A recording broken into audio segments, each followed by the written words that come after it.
Na celom svete v ortodoxnej katolíckej Kristovej cirkvi bola od najstarších čias Mária, Bohorodica, bytostne spojená s Kristom, svojím synom. Mária bez Isusa Krista je ničím.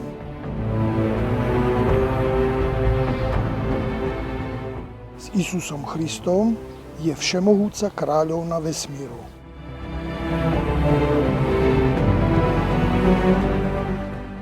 Ангел высшую из тебе рождайся, показать тя чистая, его же болни трепещут, яко Бога зрити, ты на руку носишь, яко сына твоего čistая.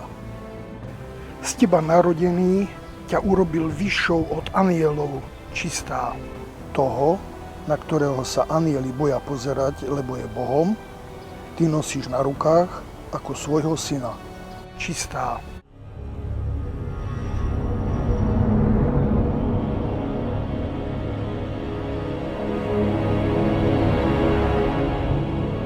Od 9. storočia po neplatnej korunovácii Karola, tzv. Veľkého, za údajného rímskeho cisára, keď začal vznikať franský obrad, dnes známy ako tzv. Rímskokatolícky obrad, Frankovia z trucu a nenávisti ku Konštantinopolu a konštantinopolskému rímskemu cisárovi oddelili Máriu od jej syna Isusa Krista.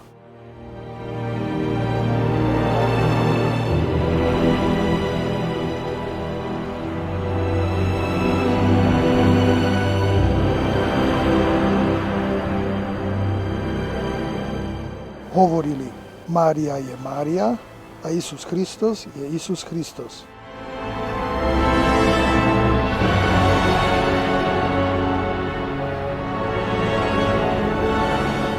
Katastrofa na seba nedala dlho čakať.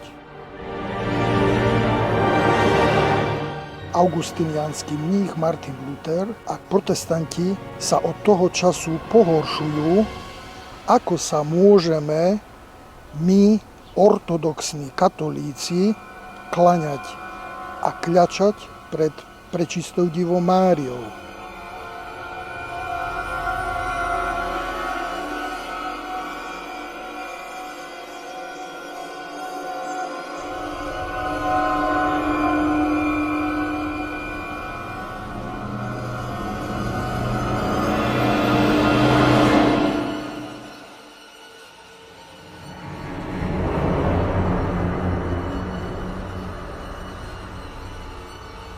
Protestanti samozrejme rozumejú, podobne ako Frankovia, to je dnešní rímskokatolíci, Máriu bez Krista.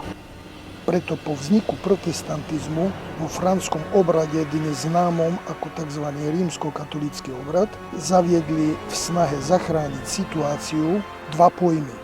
Pojem adorácie a pojem venerácie. Že vraj adorujeme len Boha a venerujeme Máriu a svätých.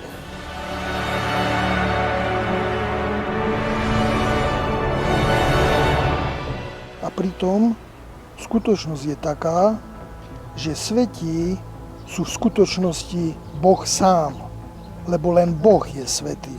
Bez Boha nie sú a neexistujú žiadni svätí. Keď vidíme svätého a klaniame sa pred ním,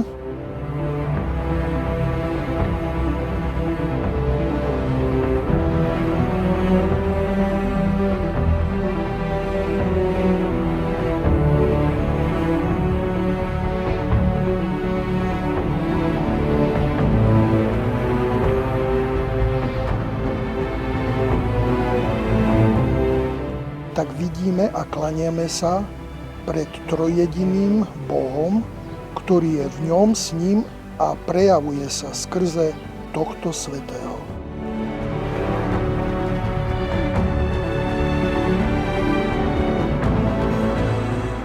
Oddelenie Márie od Isusa Krista spôsobilo ďalšiu degeneráciu rímskokatolíckeho obradu, ktorá sa prejavila vo vzniku protestantizmu.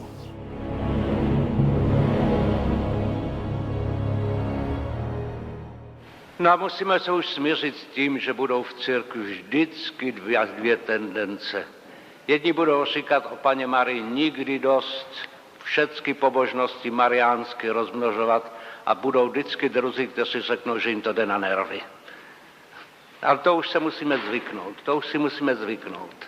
Proč? No konec konců pobožnosti jsou svobodné, ale z čeho ten problém vzniká?